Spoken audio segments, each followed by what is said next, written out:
Hi, everybody. My name is Brendon Villalobos. I will be giving this talk in English today, porque a pesar de tener papás mexicanos y vivir en Madrid, todavía no puedo hablar español fluidamente. Y encima tengo un acento un poco raro, a veces mexicano, a veces castellano, pero siempre de gringo. No sé por qué lo decía como fuera un secreto. No digan a nadie que soy extranjero. In any case, I'm a machine learning engineer at Pager. We're a B2B healthcare company. You can also reach out to me on Twitter at BKVillalobos. Feel free to hit me up there if you have any questions about the talk or anything in general. You will have to wade through some of my tweets about leftist politics and gay memes, but if you're willing to do that, I'd love to connect with people on Twitter about machine learning or NLP, or even here at the conference at the after party. So let's start by getting on the same page about machine learning. Machine learning is just a set of algorithms that learn a good function for mapping from features to labels. Features are just a fancy word for the variables in your model. Apologies, I'm having some microphone issues right now. This is a famous data set that we use to teach statistics students about how to create functions that can map from your data to predictions that you're interested about. Iris, this is the Iris data set, which is a set of flowers. What we have here is the length and width of the flowers and the size of their petals. And we often teach students how to start with machine learning by teaching them how to predict the species of the flower based on the data that we have about it. This is all machine learning is. We have data, and we have a target of interest, and we just learn a function that maps from that data to our target. NLP, being a subsection of machine learning, if machine learning apps are just a subset of apps that perform actions based on predictions, then NLP is the same thing when those predictions have to do with text data as their features. And we're going to see today why text data is significantly different from other types of data you might have in a machine learning model. So my aim for today's talk is very ambitious. My hope is that I can help any math-wary back-end and front-end developers go from zero to deployed NLP model in your existing application. Now, I don't mean to alarm you, but I'm psychic. I know exactly what each and every one of you is thinking right now. This is cute, but it has nothing to do with my app. My app has nothing to do with natural language processing. Well, with all due respect, you're completely wrong. If your app has any text or could use any text, NLP could add significant value for you or your users. Let me give you some examples. So let's say you have an application that has a bunch of unlabeled pictures in it for whatever reason. Maybe you're Flickr, maybe you're the Photos app, you're maintaining the Photos app for Apple iPhones, and you would like to make these photos searchable without any metadata associated with them. A user can't just search for the word horse or the word grass and get a set of photos that look like this. But you can train a recurrent neural net that can actually caption these photos for you. And that way you can add a feature that without NLP wouldn't have been possible and delivers a lot of value to your users. Let's say that you have a CRM, a customer relationship management system that allows sales teams to connect with potential customers called leads and try and turn them into real customers. So let's say your client is a company that sells very expensive at-home exercise equipment. And they have sales teams who are calling people saying, buy my $2,000 machine that's going to make you like beautiful. You know, if you can look at their chats and do topic modeling on it, you could actually see the topics of interest for the potential customers. And maybe the top one, like product warranty info, might have been something you knew about beforehand, but maybe child safety concerns was something that individual salespeople wouldn't have necessarily seen, but when you look at their chats in aggregate, you can get your customers' concerns. You can let the sales team know what their customers' concerns are in a way that they couldn't before. That's a lot of value added to your application. I'm going to give you one more example, the one that we're going to focus on today, which is intent detection. It's just what it sounds like. It's detecting the intent of your user based on their speech or text inputs. So we all are familiar with Amazon Alexa. If not them, some other virtual voice assistant. The idea is that you might want the news, so you say, what's the news today? Or can you tell me about the news today? And no matter how you phrase it, the algorithm should be able to pick up on what your user's intent is and be able to satisfy your needs based on detecting that you have a get news intent. If you say, play Mujer Bruja by Lola Indigo, we want to be able to detect that you want to play music. We're going to stick with this example. Sorry, I'm going to fix my microphone.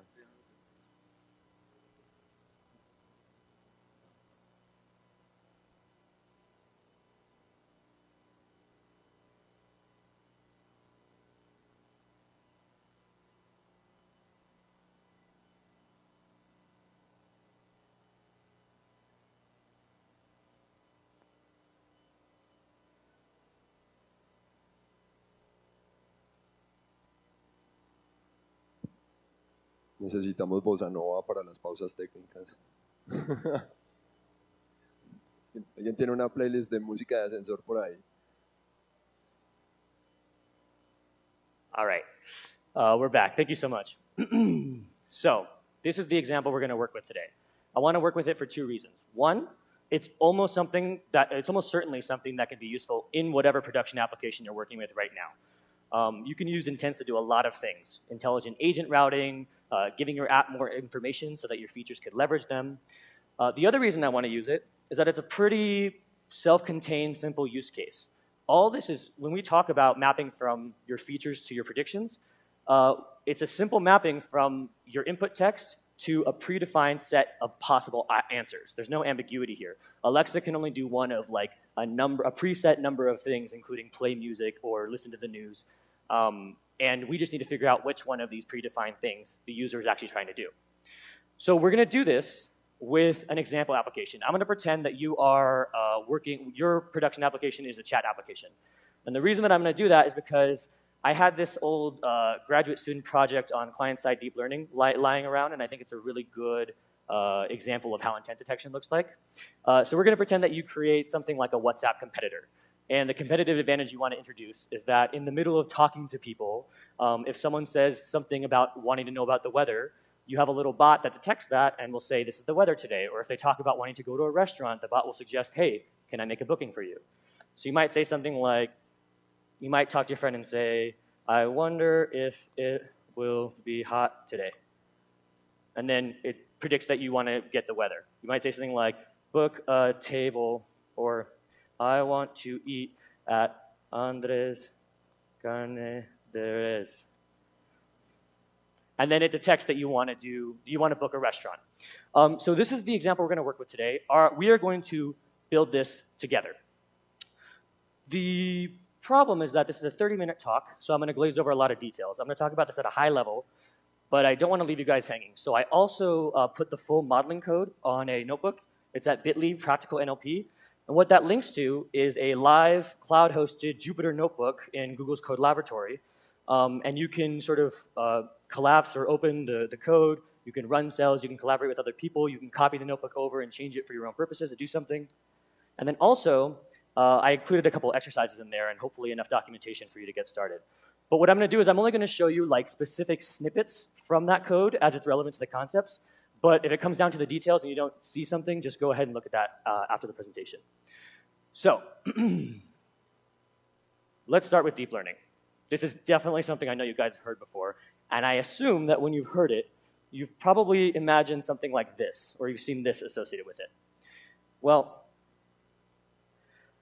this is terrifying. I know what this means, and I'm a little terrified. You might think that implementing this is more complicated than it actually is. Honestly, the ML tooling is so good now that we can abstract a lot of the lower level details from you and have you create something like this with this many lines of code. It doesn't matter what these actually are. Don't worry about what a dropout layer is or anything like that. I want you to sort of take off your glasses and blur your vision and see that it does not take a lot of actual modeling code to get a very, very good model going. What is a deep neural network? Well, it is basically just the chain rule of probability applied to lots of nested nonlinear functions. That's all it is. This is one densely collected layer in a neural network. The only thing that makes it deep and the only thing that makes it powerful is the fact that we can make it arbitrarily wide and stack a bajillion of these on top of each other. The idea being that enough of these deep enough or wide enough can approximate any function. And remember, that's all machine learning is. All we're doing is mapping from the data we have to the labels we want, which in this case is utterances to the intents of our users in our chat application. Now, I know now at this point, you guys are leaning forward in your seats, you're excited, you're breathless, you're saying, Brendon, I'm ready to start, I'm convinced, I can put something in my application. Where do I get the data? Well, hopefully, your app is already collecting it. In that CRM example earlier, maybe you are keeping track of conversations and whether or not those leads converted into clients. You might create a column in a database somewhere that says yes, no, pending, something like that. If not, hopefully a feature like that is something that's sort of easy to add so that in a few weeks after enough interactions with your users, you can collect enough data to deploy an NLP application. But if you can't actually get your data from the app itself, there are some things to do. Not all hope is lost. So for one thing, you could just fake it. Once upon a time, about 3 years ago, Pager had a specific use case that we didn't have any data for. We wanted to create a model that would really help out our users. And so what we did is we just went to Amazon Mechanical Turk and we paid a bunch of people to pretend to be our users and create the data for us. When we actually trained that model and used it in production, it worked very, very well out of sample on our real users. So if you don't have the data, you might be able to just fake it. Another thing you can do is heuristically label data. This is actually a pretty amazing result. Some Stanford researchers wanted to create a sentiment analysis model, which basically just detects whether or not a tweet is positive or negative or neutral. And you can imagine that if they pull 2 billion tweets, it can be pretty hard or expensive to pay somebody to sit down and label each of those 2 billion tweets to train a model off of. So instead what they did is they just inferred labels with a really simple heuristic. If you see this table over here, they basically said all the ASCII emojis on the left correspond to ones, all of the ASCII emojis on the right correspond to negative ones, and everything else was neutral. And this performed above 75% on out-of-sample accuracy on real Twitter data that was manually labeled by humans, which is pretty insane, especially when we consider I didn't know people were still using ASCII emojis. I thought everybody was using regular emojis. But it's pretty impressive that without any data, they were able to create a huge data set of 2 billion records that was immediately useful for a real production application. If you were to put a sentiment analysis model in your application based off of this, 75% of the time, give or take, it would be the right classification. That's value.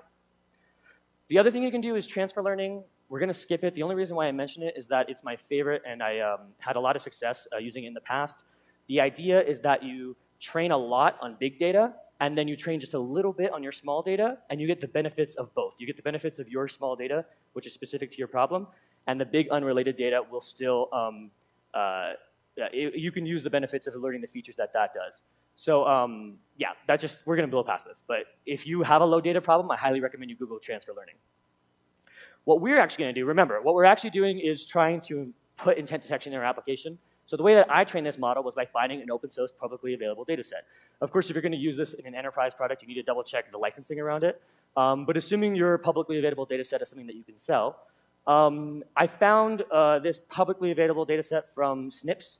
As far as I can tell, they're some sort of AI consulting company, and they created a benchmark for implementations of intent detection algorithms to see who was better than another, like TensorFlow with Google, and I mean like Dialogflow with Google and Lewis with Microsoft. But this is what we're going to work with today. So this is going to be the intents, and as you can see, here's the get weather and the book restaurant intent. Yeah, so we're ready to go. We did it. We created we got our data set, and now we have our labels. There is a problem, though. We can't do calculus on text. The phrase good morning is not something we can compute a Hessian of. That means nothing. So what do? We need to turn these texts into vectors. Vectors are just numbers, a bunch of numbers that represent the input data that you're working with. And when we have vectors, we can do calculus on those vectors to actually train a machine learning model and create a relationship between the data and the labels we care about. So I'm going to tell you that I'm going to get into the weeds of this a little bit, and the only reason for that is because when you are actually trying to train a production model, training the model and actually improving the performance in your app, the vast majority of the improvements will come from your embeddings. So if you go back and tweak the embeddings, that is going to do way more for the performance on your model's accuracy than going to the model and changing some hyperparameter. It's also going to do a lot more for how fast your model works. The vast majority of the time, the bottleneck in your production application will be the embeddings. So this is something that's important to kind of understand. So what are embeddings? They encode the meanings of word in space, in a numerical representation that means something. So here we have 3 embeddings for 3 words. One is dog, one is cat, one is mortgage. So dog and cat are fairly similar words. So you can see that their vectors are kind of at the same slope, they're kind of in the same place, and they're pretty far from mortgage, especially with respect to each other. So this is the idea. The idea is that words that appear together more often tend to be more similar. And this is an idea that has been empirically very validated. So what people do is they take very large corpuses, Common Crawl data set, Wikipedia, tons of tweets, and they will look at the frequencies of words appearing together, and they will use that to map these words, the meanings of these words, into some dimensional space. I have it here in 3 dimensions because it's visible, but you can do it in 300 dimensions, which is kind of a common number.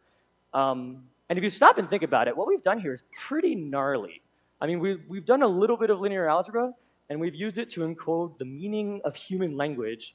I mean, just the meaning of human existence and project it onto a few dimensions that are measurable in space. I mean, there's nothing that math can't do. It's kind of crazy.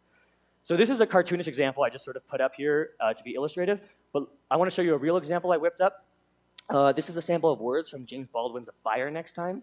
And as you can see, words that are kind of similar cluster kind of closer together. We have buddy, brother, child, mother. All of those are together. We have these loftier words like mankind, world, society, human, dignity.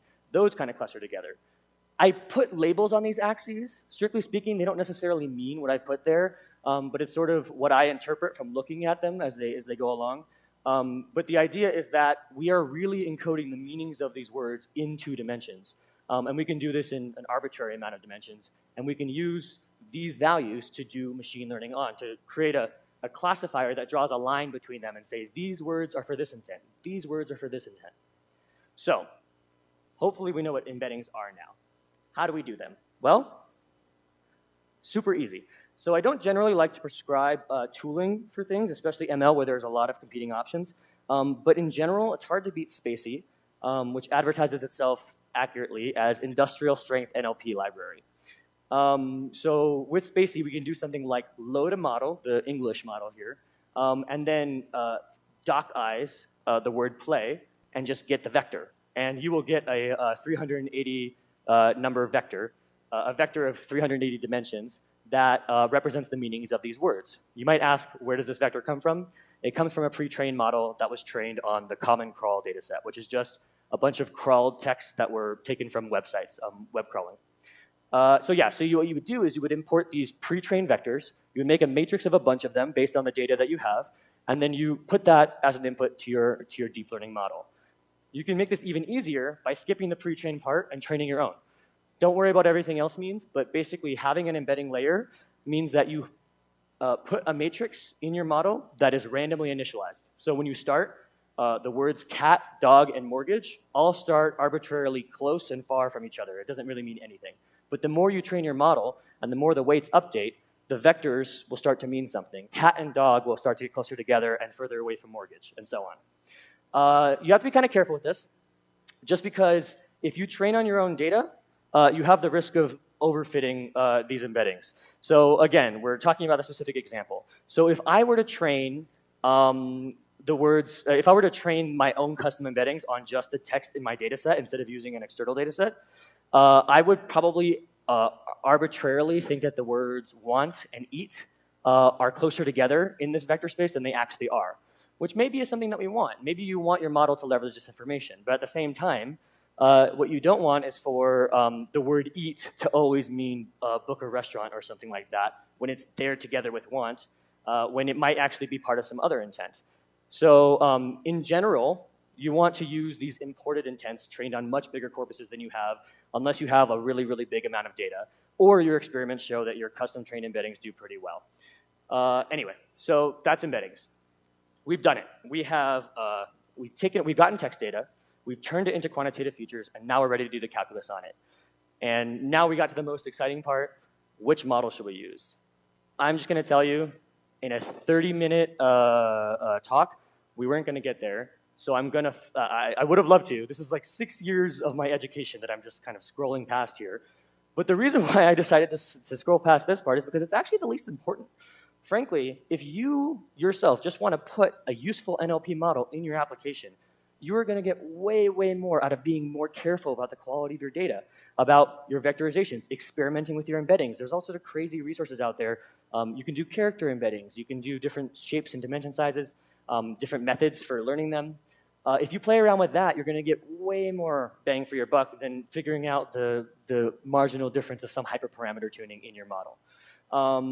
So I will just give you something to start.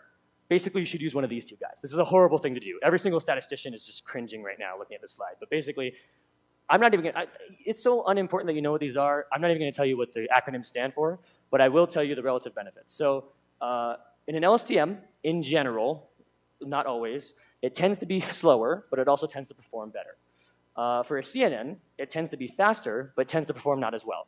So you can use that to sort of make a decision about, you can train both of them and see how they do. So if the LSTM is fast enough for your purposes to train and to use in production, go with the LSTM. If the CNN performs well enough, but it's faster, go ahead and use that. If the CNN happens to perform better than the LSTM in your case, go with that for sure. Deploy that in your model. But yeah, so basically just try these out, and I would experiment more with the data before I would get into the actual modeling part, which also does require a little more math. Okay, so we did it. We have a model. We verified that it's good enough to deploy. What do we do now? The same thing we always do, Pinky. So for us, that sort of looks like I take my model, I put it on a server, put that server, and I Dockerize that server, and then deploy it as part of an offering of microservices that is consumable by other microservices. Whatever it is you normally do in your application, a model can just be treated as a module that you sort of import and use and do whatever you normally do with it. That being said, there are some special considerations. NLP apps are super resource greedy. You can imagine holding the entire English language in memory is a lot. It requires a lot. So in general, you have a trade-off between one of these three things, and you can kind of pick two. So the first is the speed in production. The second is the accuracy of your model. And the third is how expensive it is, both literally in the size and amount of containers you have, and how long and how much they cost to run, but also computationally expensive. Because if you have big images, they take a long time to deploy. If you have a big language model that you're loading into memory, it takes a long time for that to start up. If you're parsing a lot of text, that takes a while. So if you're going to pick faster in production and less expensive, you're going to want to gut the accuracy of your model to a point that's acceptable. So this works in use cases where you have, you just want a model that works good enough but doesn't drain too many resources on your system. This is also a prioritization for models that happen on mobile applications because those have less resources than cloud machines do.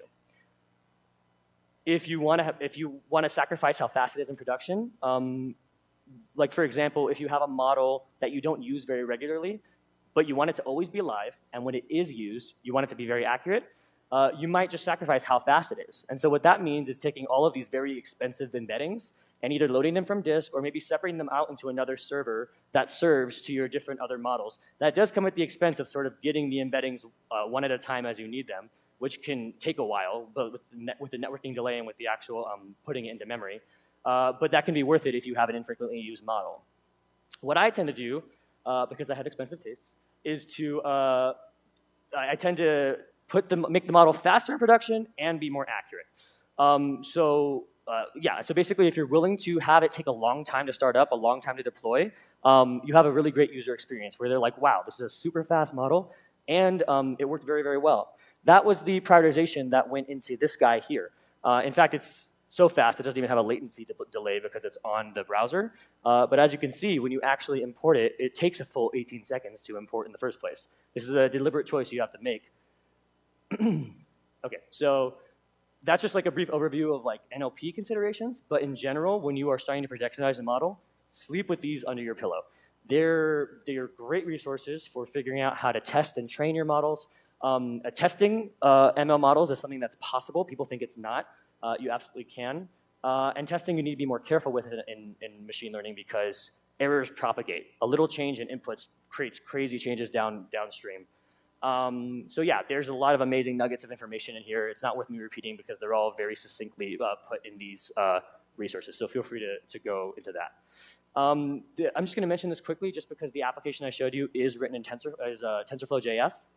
There is a implementation of TensorFlow in JavaScript that lets you do absolutely everything you can do with TensorFlow in Python in JavaScript, not only in Node, but also in the front end. So I imagine there's a lot more JavaScript experience or expertise in this room than there is Python expertise. If you, especially if you're a front-end developer and you don't want to work with, you know, creating a bunch of back-end services just to try something out on the front end with your model, you can absolutely start training and using models in your front end as a front-end developer. Yeah, and I also just kind of think it's the future. I mean, insofar as React Native and other implementations are trying to put JavaScript on mobile clients, it's possible that you can write a machine learning app once and deploy on every platform. That's also an interesting idea. All right, so what have we learned today? The idea is that if you have or want text data in your app, NLP can deliver value to your users. It can make your apps easier to use. It can give more information to your apps so that features can leverage them. And it can make your app more intuitive.